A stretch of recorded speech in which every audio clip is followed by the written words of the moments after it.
Hi friends, welcome to my YouTube channel. మిర్చి కోతలు ముమ్మరంగా సాగుతున్నాయి. కంది పంటకు సంబంధించిన కోతలు ముమ్మరంగా సాగుతున్నాయి. పత్తి పంట ఆల్రెడీ అయిపోయింది. ఆంధ్రప్రదేశ్ రాష్ట్రంలో ముఖ్యంగా మరీ ఉమ్మడి గుంటూరు జిల్లాలో ఎక్కువగా సాగయ్యేటటువంటి పంటలు మిర్చి పంట తీవ్ర నష్టాల్లోకి వెళ్ళిపోయింది. గతంలో ఒక నెల క్రితం మిర్చి పంట మీద సమీక్షలు నిర్వహించారు. ప్రభుత్వం సమీక్షలు నిర్వహించిన టైంలో పంటకి కొంచెం రేటు అందుకుంది.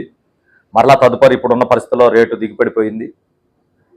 మార్కెట్లోకి వస్తున్నటువంటి ఇబ్బడి ముబ్బడి సరుకుల వల్ల కావచ్చు, లేకపోతే బయట ఉన్నటువంటి ఎక్స్పోర్ట్ విధానంలో లోపాలు కావచ్చు, ఎక్స్పోర్ట్ లేకపోవడం వల్ల కావచ్చు, మిర్చి పంటకి రేట్ అయితే దిగజారిపోయింది.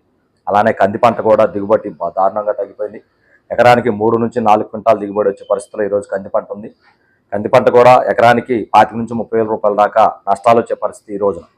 ఆంధ్రప్రదేశ్ రాష్ట్రంలో ఏ పంట వేసినా సరే, ఒక వరి మినహాయించి మిగిలిన పంటలు ఏ పంట వేసినా సరే నష్టాలు చవి చూస్తుంది ఈ రోజున రైతాంగం.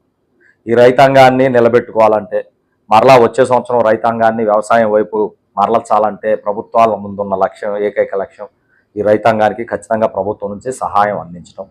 ఖచ్చితంగా సహాయపడాల్సిన అవసరం, బాధ్యత ప్రభుత్వం మీద. కూటమి ప్రభుత్వాన్ని ఒకటే రిక్వెస్ట్ చేస్తుంది. ఈ రోజున ప్రతి రైతు డేటా ఆన్లైన్ ద్వారా ఉంది. ప్రతి రైతుకు సంబంధించినటువంటి పంట వివరాలు నమోదు చేసుకుని ఉన్నారు. ముఖ్యంగా మిర్చి పంట, కంది పంట తీవ్రంగా దెబ్బతినిపోయిన పరిస్థితులు మనం చూస్తున్నాం. కాబట్టి వీటికి రైతులకి వీలైనంత వెసులుబాటు కల్పించే విధంగా ఈ 2 పంటలకి కనుక మీరు ప్రభుత్వం తరపు నుంచి సహాయం అందించినట్లయితే మరలా మరుసటి సంవత్సరం పంట వేయడానికి అవకాశం ఉంటుంది. ఈ పంటలకు సంబంధించినటువంటి ఈ క్రాప్ డేటా ఆధారంగా ప్రభుత్వం తప్పనిసరిగా ఈ రైతులను ఆదుకోవాలని చెప్పేసి మేము విన్నవించుకుంటున్నాం. ఎందుకంటే వ్యవసాయం అనేది మన రాష్ట్రంలో ఒక పెద్ద ఇండస్ట్రీ. మనం ఎన్నిసార్లు చెప్పుకున్నా సరే అది ఒక పెద్ద ఇండస్ట్రీ. దాన్ని కాపాడుకోవాల్సిన బాధ్యత ప్రభుత్వాల మీద ఉంది. గోరు చుట్టు మీద రోగటి పోటులాగా ఇప్పుడున్నటువంటి పరిస్థితుల్లో పెట్టుబడులు, రకరకాల ఇబ్బందులు పడి రైతులు పంటను పండిస్తే ఆ పంట కోత సమయానికి వచ్చేసరికి కూలీలు కూడా విపరీతంగా ధరలు పెంచేస్తున్నారు. పోనీ కూలీలు ధరలు తగ్గట్టు వాళ్ళ పనితనం ఉంటుందంటే ఏమీ ఉండలేదు. విపరీతంగా కూలీ ధరలు పెంచడం మూలాన ఈ రోజున మనిషికి దాదాపు 500 నుంచి 600 రూపాయలు మిరపకాయలు కోసే మనిషికి కూలి పెంచేసి మిర్చి రైతుని వీళ్ళు కూడా ఇబ్బంది పడే పరిస్థితిని ఈ రోజున మనం చూస్తూనే ఉన్నాం. కాబట్టి ప్రభుత్వం వారు తక్షణమే స్పందించేసి రైతాంగాన్ని ఆదుకోవటం కొరకు మిర్చి రైతు కావచ్చు, కంది రైతు కావచ్చు, వారికి సంబంధించినటువంటి ఈ క్రాప్ డేటా ఆధారంగా చేసుకుని ప్రభుత్వం తరపు నుంచి తక్షణమే ఒక ఆలోచన చేసి ఆర్థిక సహాయం అందించాలని చెప్పేసి మనస్ఫూర్తిగా కోరుకుంటున్నా.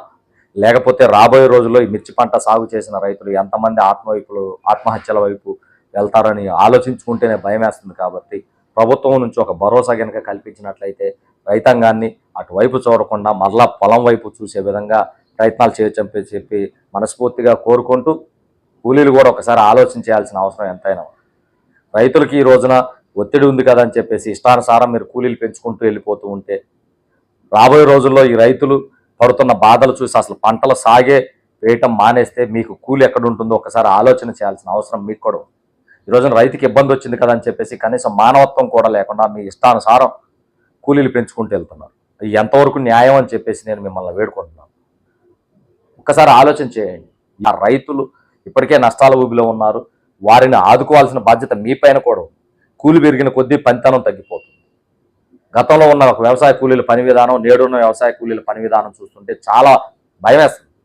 ఈ రోజున వ్యవసాయం మానేయటానికి ప్రకృతి, పంటల నష్టం, లేకపోతే దిగుబడులు, రేట్లు లేకపోవడం ఒక కారణం అయితే, రెండో కారణం మెయిన్గా కూలీలు కొరత కావచ్చు, కూలీలు రైతులు పెడుతున్నటువంటి ఇబ్బందులు కూడా చూడాల్సిన పరిస్థితి ఈ రోజున రైతులు ఎదుర్కొంటున్నారు. ఈ 2 పరిస్థితుల వల్ల రైతాంగం వ్యవసాయం వైపు మానేసే పరిస్థితుల వైపు వెళ్తున్నారు.